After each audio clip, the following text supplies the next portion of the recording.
you for the introduction. Thank you for everybody coming today. Usually the last day we have about 2 or 3 people, so I'm surprised pleasantly, so thank you for coming.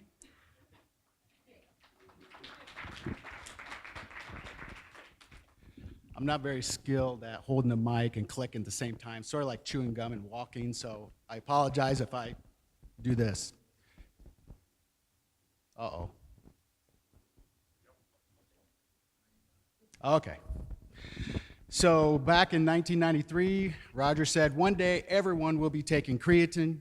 Based on all the great presentations we had so far, why wouldn't you take creatine? So hopefully you guys had your creatine today.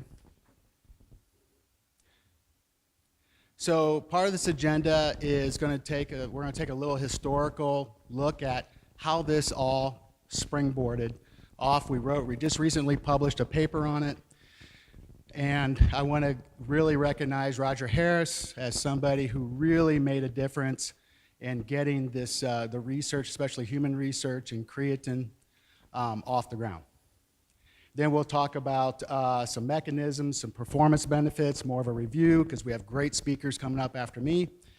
And then we'll talk a little bit about dosing, and that was brought up yesterday. Dosing is still quite an issue for some.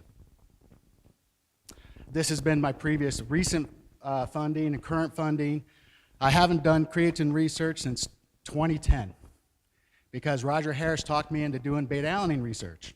So I had to switch, so I haven't been funded specifically for creatine research for a while. So just really briefly, we've seen this all day, but one of the things is that this conversion from creatine to creatinine is spontaneous. Okay, it just happens. We know it's an organic compound. 95% of it is in the muscle. And the average man, 80 kilograms, about 131 grams of creatine in the body. That's 602 sextillion molecules. Now there's a daily turnover of about 1.7%. That's how much we lose every day. So that's 118 quadrillion molecules that vanish every second. By the end of this lecture, you'll lose 426 quadrillion creatine molecules, and for that, it's not my fault. It's evolution. Actually, that equates to about 100 milligrams. So I'm not going to talk much about this, but we talked about how creatine is synthesized, and I just want to stress the importance of the diet. It's very important because if you're not getting enough in your diet, there's been plenty of studies show that baseline levels, vegans, as we age, because we can't eat as much meat, we're lower. So diet is very important. Supplementation becomes important. Now, you know, it's interesting that in 1992 really started the publication rate of creatine, really took off, and took off in an exponential way. But what's interesting is that 160 years before that, creatine was discovered. Athletes were using something called meat extract that had lots of creatine in it. I think they took it primarily for the protein, but I don't think they realized they were taking a lot of creatine.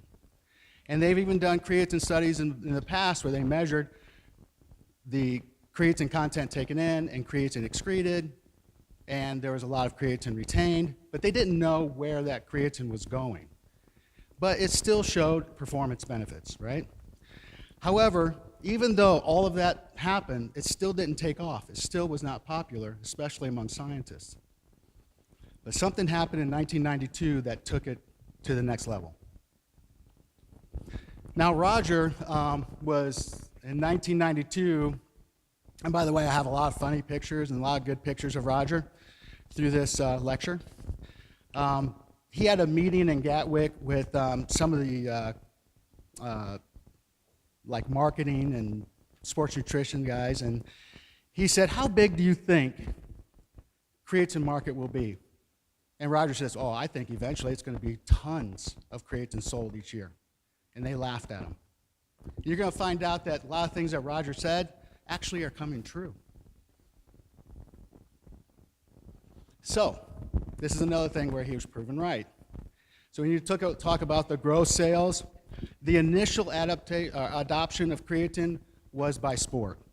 This is one of those nutritional elements. A lot of times in bodybuilding world, we get a lot of nutritional ideas from the medical, clinical, things that are anti-catabolic, anabolic, or whatever. But this truly started to take off in the sport. And it took off because of the 1992 Olympics. And we're going to talk about that story a little bit. After that, it realized, and you guys heard this last 3 days, the last 4 days, the incredible impact creatine can have on health. So you're seeing this second wave of increase in sales and interest. I was just telling somebody the other day, I was walking through the grocery store and I'm seeing buckets of creatine for sale. I'm like, I've never seen that before. So it's becoming more mainstream. Like I said, I'm not very good at this. Okay. So, what is the oldest Olympic 100-meter champion, Dr. Roger Harris, and a horse named Sammy have in common? Well, we're going to go back in history just a little bit and briefly to explain how all this started. It started with Bergstrom and Holtman. Dr. Bergstrom was finished his MD and he was getting his PhD, and for his dissertation, he wanted to know what was happening within the muscle during repeated dialysis. He was a diabetic expert, physician. And so he developed this method to do biopsy. Actually, it was a modified method because that method had been around already. So he modified the method in order to look at muscle tissue. And that was his dissertation. He published that. He got his job at St. Eric's Hospital, where he met another young physician who just finished his PhD, named Dr. Eric Haltman. And Dr. Eric Haltman, he's the first to develop a rapid assay for glucose measurement. And those of you in exercise physiology know this story. But these two got together and thought, okay, let's use the biopsy method and see if we can measure glycogen within the muscle. So the famous story goes, this article was published in Nature. N of 2, and their initials. They literally are on the bike and taking biopsies of each other. One from me, one from you, right? They showed, incredibly, the level of glycogen and what happens when we exercise continuously for an hour at 70% of our VO2 max. We deplete our glycogen.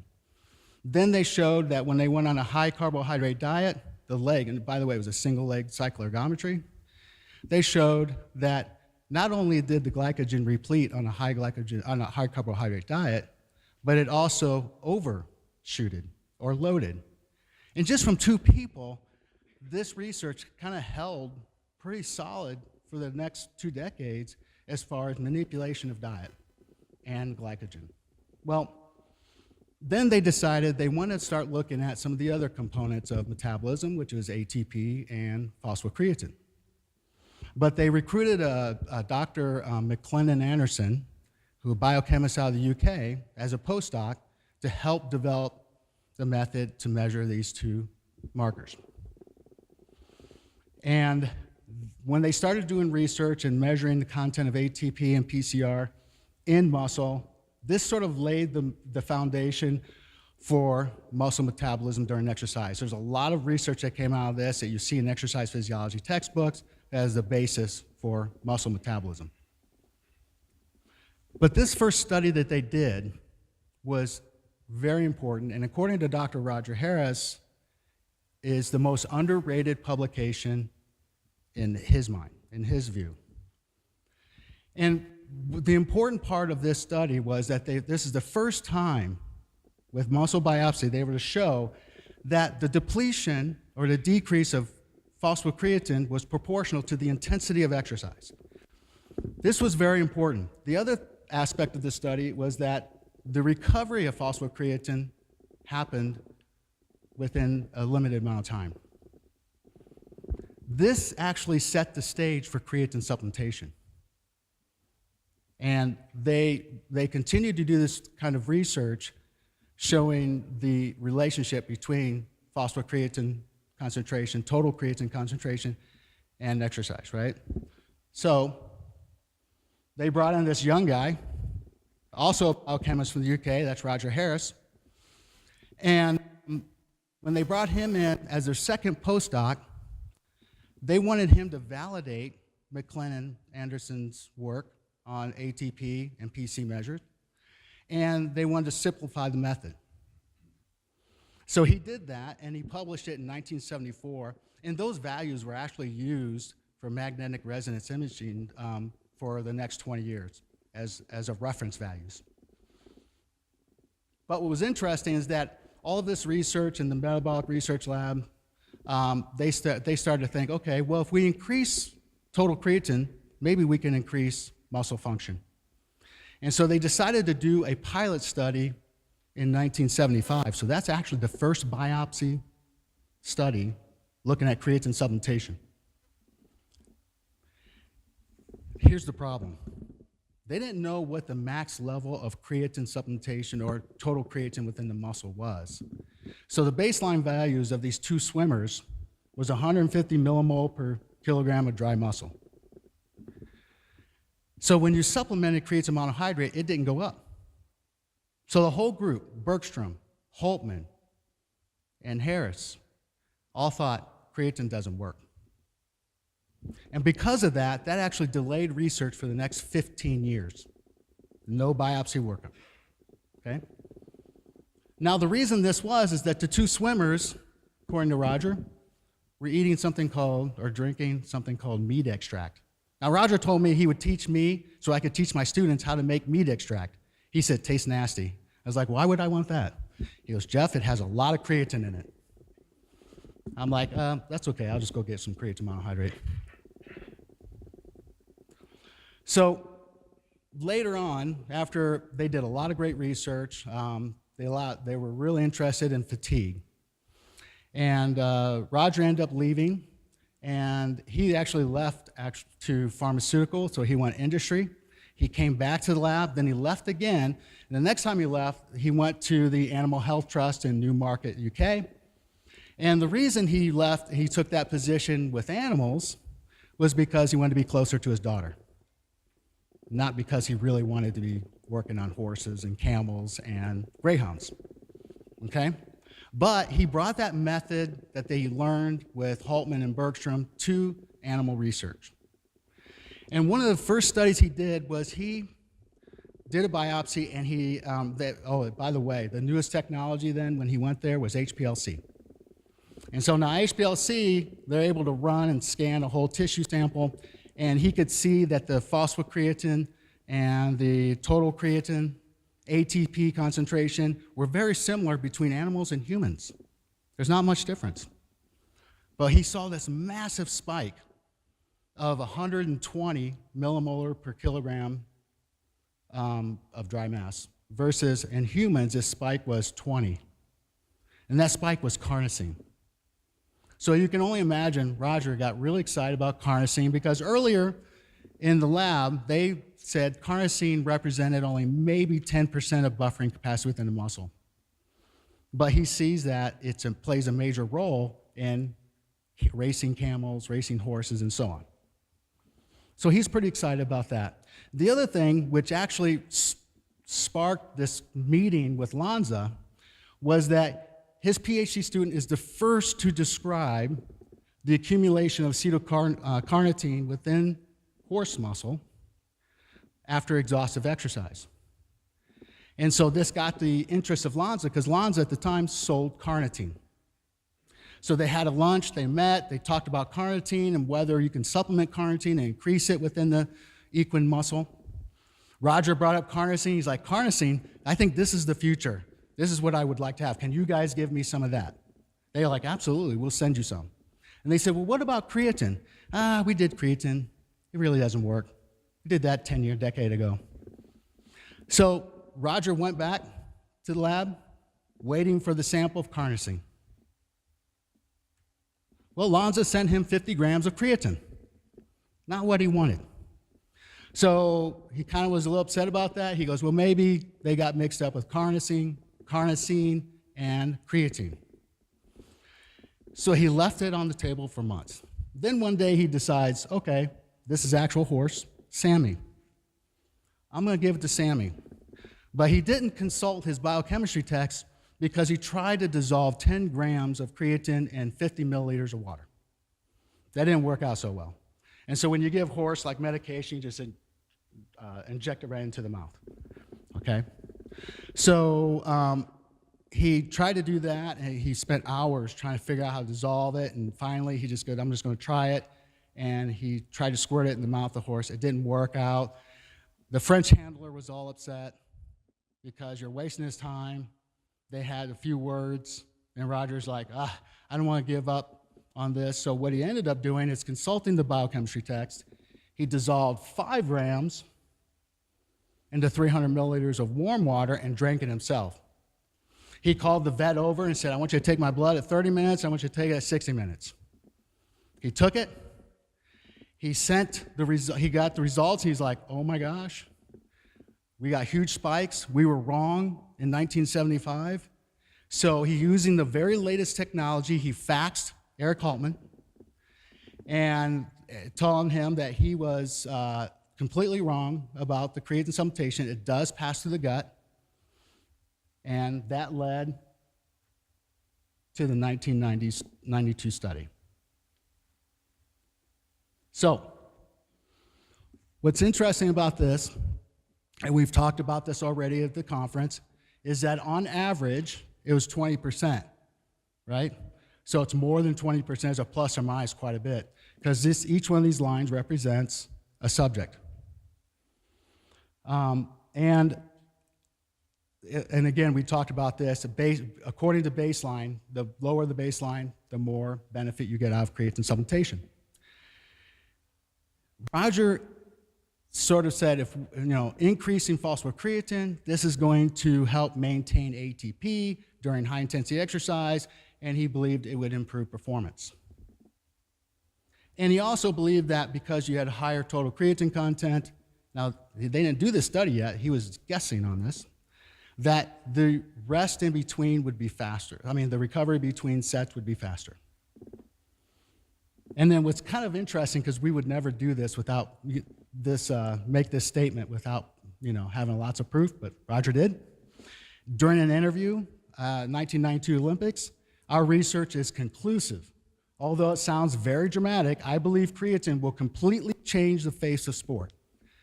That was in August of 1992. That's a month before the 1992 publication. He had the data. By the way, he was having a hard time publishing it. He sent it to a couple of journals, like I think it was Nature, and he sent it to somewhere else. They were like, they didn't believe it. He finally got published in Clinical Sciences. I just want to point out right here, that's where his swimmers were. No change. That's why they didn't see anything. So this time he recruited vegans and people of different ages so he can get a different baseline level. So this is the actual product that they sent to the athletes. They sent them bags of white powder for the loading phase. And then, very similar to this, you guys got these wonderful candies I eat every day. He told them to take, these glucose tabs with creatine in them every day to maintain. And how he connected with the athletes was they met Stephen Jennings, who had a partnership with the Olympic team in the UK. They met in March of 1992. So he just finished collecting all the data, analyzing it from their study. And he told Steve, he said, we got something special. We really think it can help the athletes. And sure enough, Steve's like, you've sold me. Let's do it. And they got connected. And so they sent creatine to a few famous athletes who did pretty well.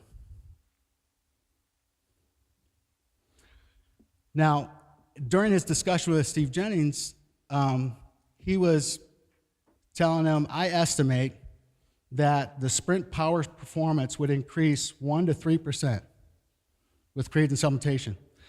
When you're dealing with elite athletes, 0.1% can make the difference between medaling and going home empty, right?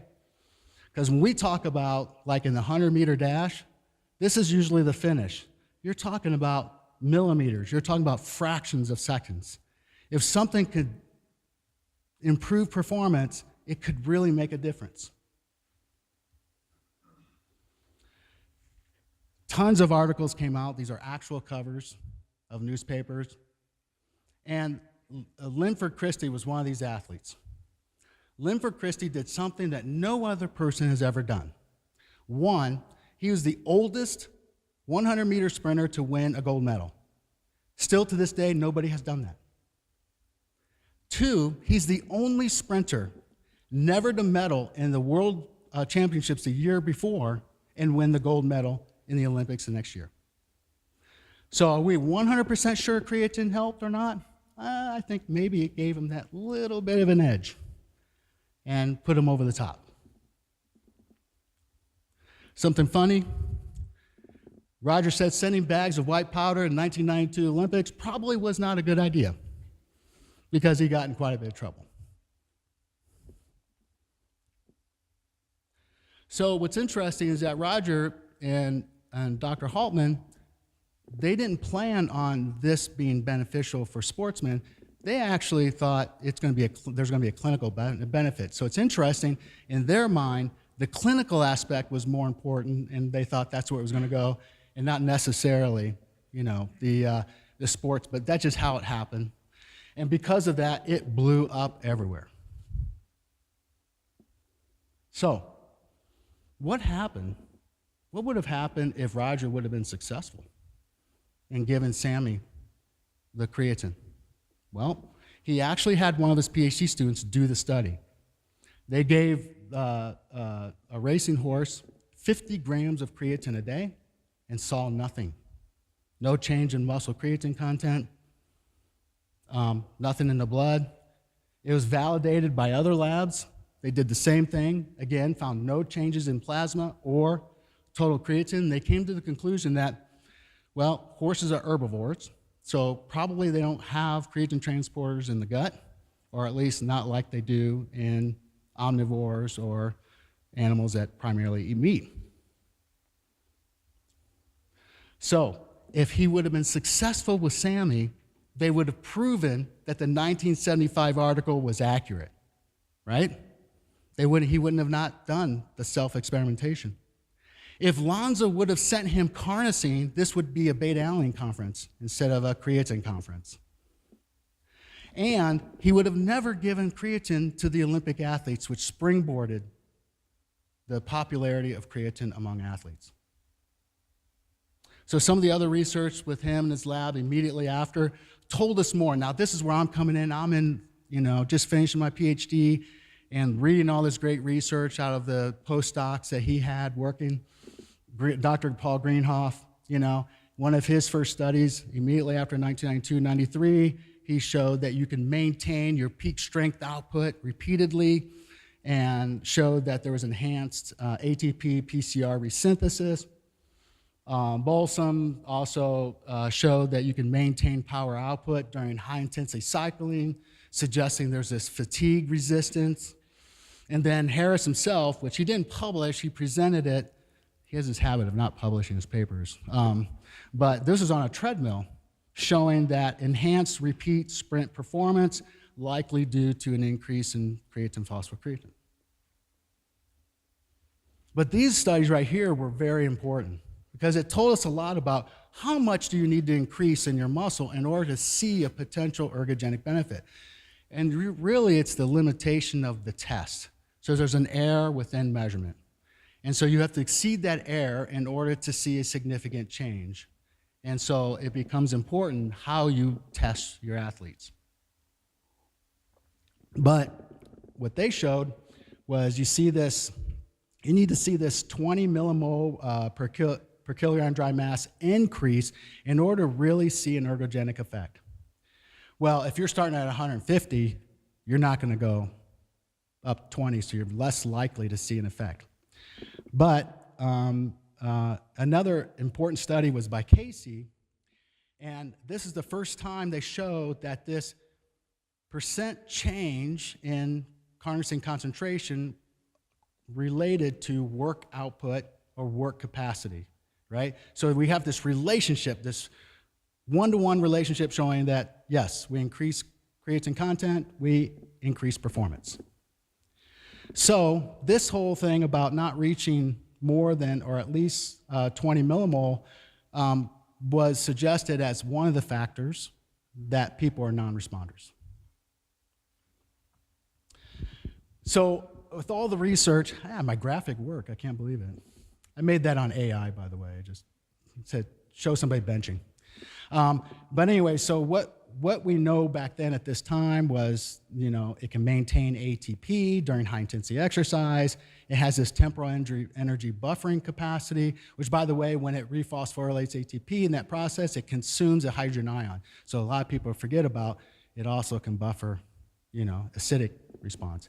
And then it enhances recovery, specifically between sets, between workouts, and it has something called cell swelling. Dr. Abby Smith-Ryan, she actually presented some of this using phase angle to kind of look at it, but this has been known for a while, and this could be a stimulator of anabolic processes within the muscle.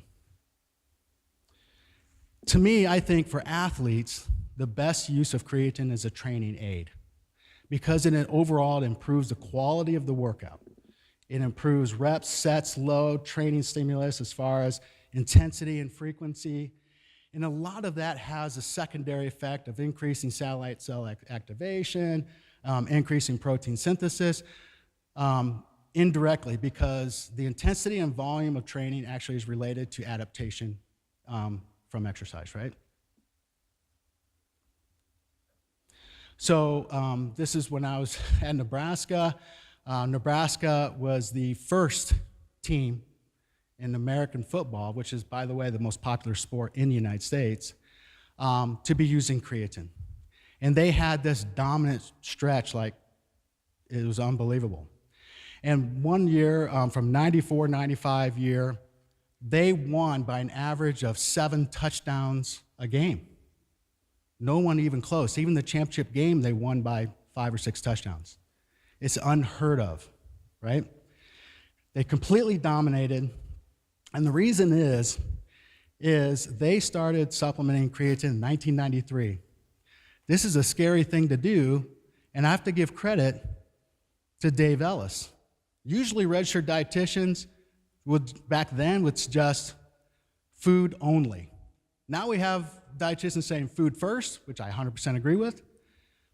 But back then, they're like, you do not supplement anything because nothing works. But Dave said, no, we're going to supplement the entire football team.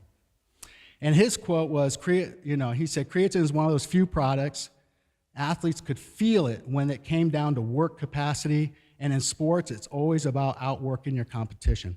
And in these games, when you watch it in the second half, they just dominated. They're running over. It's like they didn't run out of energy. And the other team, same level of talent, just gassed. They weren't able to recover. So you clearly see that there was a difference. So Dr. Kreider and myself were the first to actually do studies in this gladiator sport and to look at the effects, because we heard all the rumors, it does this, does that. Let's see what it really does in the lab. So we took well-trained elite athletes and, with Dr. Kreider, 4 weeks of creatine supplementation, he sees increases in strength, increases in power, increases in repeated speed or maintaining repeated speed, and increase in lean mass in 4 weeks. Again, in 12 weeks, same thing. Increase in lean mass, strength. And then in ours, we actually used Nebraska. And we saw 8 weeks. This is what's called spring training. Same thing. We saw increase in strength, increase in power, increase in their 100-yard dash. Not too many people use 100 yards anymore. Versus placebo. All these were superior to placebo. And we saw almost identically the same amount of increase in lean body mass as Dr. Kreider did. Now, when these studies came out, everybody started using it. There wasn't a football team that wasn't using it until NCAA banned it. banded distribution of it. I borrowed this from Scott. This is a really good single graph to explain all the research that's been done so far and really where creatine loading does its magic. So you look at, this is blood lactate, and as the blood lactate goes up, you see greater and greater evidence of support for efficacy for ergogenic effects. This was in my area of research where we looked at thresholds and different thresholds from lactate 1, or ventilatory threshold, the first lactate, or second ventilatory threshold, also known as RCP. You see that creatine is starting to enhance performance. But where you really see it is in the severe, we call severe training intensity. This is above. So you're running to exhaustion, for example, at 110% of your VO2 max. And you're seeing a benefit. The same thing with we call something called anaerobic working capacity. This is based on the critical power concept. Anaerobic working capacity actually represents that finite amount of energy, which includes the phosphagen system. So in theory, if you increase the phosphagen system or you increase total creatine, this value should go up, and sure enough, it did. It was great to kind of validate the experiment. And also anaerobic running capacity, it's the same thing, only on a treadmill. And then repeated sprint performance. Every team sport, soccer, football, I mean, any hockey that has repeated sprint ability that is important for its success will benefit from creatine, right? Assuming they have low levels and it goes up. Some of the other benefits in general, track and field, you see about a 0 to 2%. I thought this was interesting, 0 to 2%, because Roger said 1 to 3%, so he's close. Again, he was guessing. Increase in power output in sprints, increase in recovery between heats. Team sports, football, basketball, soccer, you see this increased repeated sprint ability, anywhere from 10 to 20%. Increase in power for jumps, tackles. This is more of a maintenance, reduced fatigue. So, you know, sometimes the difference between win and losses is who's less fatigued at the end of the game. There's a famous coach, Vince Lombardi, that said, fatigue makes cowards of us all. And if you've ever competed in a sport where fatigue is heavily involved, you'll know exactly what he meant by that. And so reducing fatigue by being able to maintain your strength or your power or your speed, usually that's the team that's going to win. Combat sports, which I'm very close to and familiar with, you see anywhere from a 5 to 15% increase in explosive power and buffering capacity to fight fatigue. And then Olympic weightlifting. A lot of these percentages, by the way, are acute, but also with training. Okay? So you see this increase in maximal strength, increase in training volume, capacity, just great things. One of the things about loading. So if you're an athlete, you should load. I know some people say you can get there by taking just 5, 6 grams a day, which may be true, but probably loading is the best way to ensure that you're really maximizing creatine in the muscle. And then during the maintenance, whether it's 3 to 5 grams, I'd say 5 grams, I shoot more higher, always take it with a post-workout drink. Your cells, muscle cells, creatine transporters, GLUT4 transporters are super sensitive. There's research out of Greenhoff's lab showing that when you spike the insulin with with carbohydrates and protein, the efficiency of creatine uptake is greater, significantly greater. You get the bonus is that when you actually take creatine with sugar, it enhances glycogen resynthesis rate. So if you have a high volume, high intensity workout, you're going to deplete that important energy, right? And having creatine sort of assist in that process, that's great. Plus, it's a better way of maintaining your creatine levels. For the general public, loading's optional, and daily supplementation.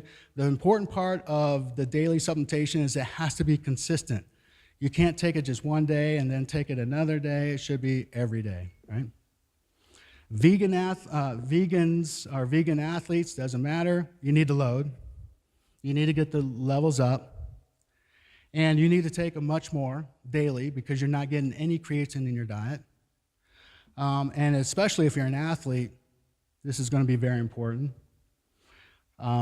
because you want to maintain that level you just increased, and there's tons of benefits. I don't know if you guys have ever experienced working with vegan athletes, but when you give creatine to them, it is amazing how they change. Their performance, we did a test called the neuromuscular fatigue threshold test. Average person, 13% increase in working capacity. With vegans, we saw a 30% increase. Huge, right? This is a quote from Roger out of a paper in 1993. He'd helped Cambridge crew team win a championship after 20 years of not winning anything. Put them on creatine. He said the problem with helping all these athletes and doing these interviews is that we can't get the genie. Now the genie's out of the bottle. We can't get it back, so now everybody's going to be taking it. That's it. Thank you.